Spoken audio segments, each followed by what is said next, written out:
여러분, 최근은 시장에 정말 거대한 폭풍이 한번 몰아쳤습니다.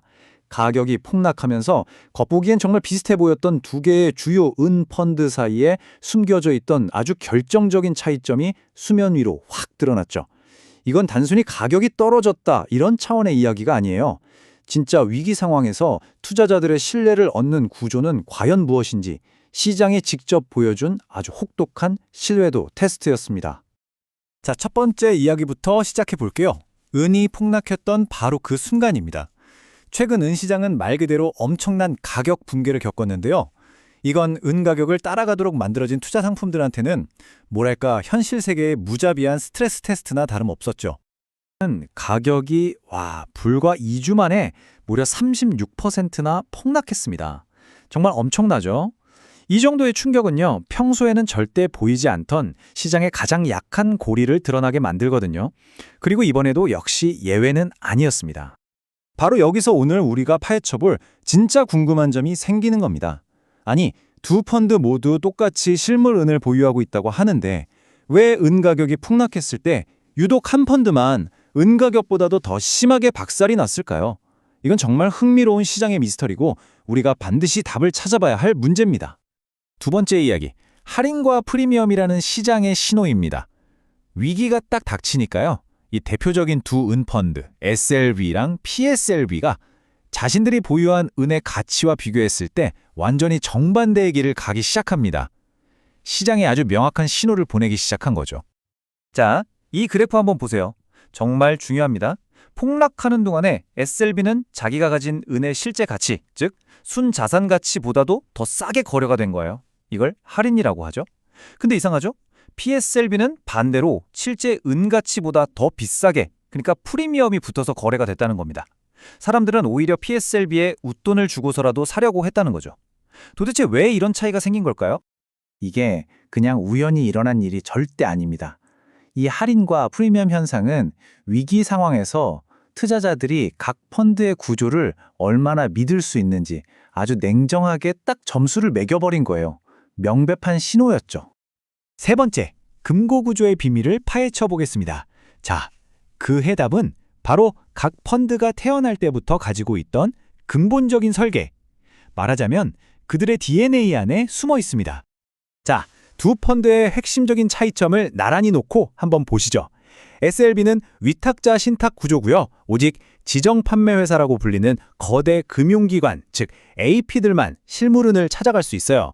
근데 PSLB는 폐쇄형 펀드 구조로 일정 조건만 되면 우리 같은 일반 투자자도 내 은 내놔 하고 직접 찾아갈 수 있다는 거죠. 보관 장소도 다르고요. 바로 이 작은 차이들이 위기 상황에서 모든 것을 바꿔놓았습니다. SLV의 위탁자 신탁 구조를 좀 더 쉽게 말해볼게요. 이건 뭐냐면 거대한 금융기관들끼리만 주식을 만들고 실물 은으로 바꾸고 자기들끼리 하는 리그 같은 거예요. 우리 같은 일반 투자자는 그냥 구경만 해야 하는 거죠. 직접 참여할 방법이 사실상 막혀 있습니다. 근데 PSLV의 폐쇄형 펀드 구조는 완전히 달라요. 가장 중요한 핵심은 이거예요. 거대 기관뿐만 아니라 일정량 이상의 주식을 가진 일반 투자자한테도 직접 실물은을 인출할 수 있는 권리를 준다는 거. 네, 바로 이 권리라는 단어, 이게 핵심입니다. 이게 있냐 없냐가 하늘과 땅 차이를 만드는 거예요. 네 번째, 실물 인출의 차이입니다. 이제 가장 중요한 구조적 차이점. 그래서 진짜 위기 때 누가 내 은을 금고에서 꺼내올 수 있냐 하는 이 문제에 집중해 보겠습니다. 실물 은으로 가는 길을 한번 따라가 볼까요? SLB는요, 오직 지정 판매 회사만이, 그것도 5만 주라는 어마어마한 단위로만 실물 인출을 신청할 수 있습니다. 이건 개인 투자자한테는 그냥 불가능한 얘기죠. 그림의 떡입니다. 하지만 PSLB를 보세요. 400온스 상당의 주식만 있으면 투자자 누구나 실물 인도를 요청할 수 있어요. 접근성 자체가 비교가 안 되죠? 이 개념을 아주 쉬운 비유로 들어볼게요. SLB에서 은을 빼는 건요, 건물에 불이 났는데 소수의 VIP들만 아는 비밀 비상구로 나가는 것과 같아요. 우리한텐 열쇠가 없죠. 반면에 PSLB는요, 내가 원하면 언제든 열 수 있는 보장된 나만의 개인 열쇠를 쥐고 있는 거나 마찬가지입니다. 아주 든든하죠. 다섯 번째, 시장의 판결입니다. 자, 그럼 이제 처음에 그 미스테리로 돌아가 봅시다. 도대체 어떻게 이 구조의 차이가 한쪽은 할인되고 다른 쪽은 프리미엄이 붙는 정반대의 결과를 만든 걸까요? 결론부터 말씀드릴게요. PSLV에 붙었던 그 프리미엄, 그거 뭔가 잘못된 버그가 아니었어요. 오히려 그게 PSLV의 가장 중요한 기능이었던 겁니다. 투자자들은 그 프리미엄을 내면서 안전과 신뢰를 샀던 거죠. 일종의 보험료처럼요.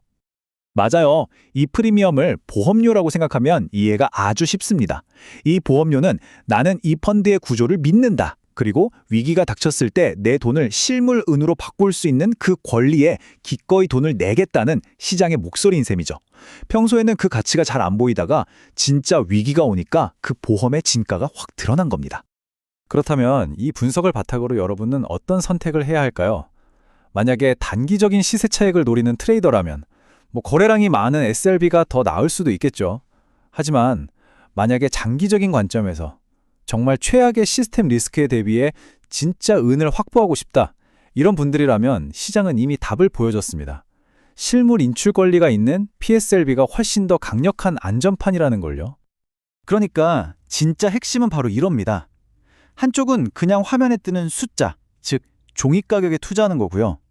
다른 한쪽은 진짜 실물 금속으로 이어지는 보장된 길을 사는 겁니다. 여러분이 투자자로서 진짜 원하는 게 무엇인지 이 지점에서 명확하게 선택해야 한다는 거죠. 자, 마지막으로 이 질문을 한번 스스로에게 던져보셨으면 합니다. 만약에 또다시 금융위기가 온다면 여러분이 투자한 돈이 지켜주는 것은 과연 무엇입니까? 단순히 컴퓨터 화면 위에서 오르내리는 종이 가격입니까? 아니면 내 손에 직접 줄 수 있다는 물리적인 약속입니까? 이 질문에 대한 여러분의 답이 여러분의 투자 철학을 결정하게 될 겁니다.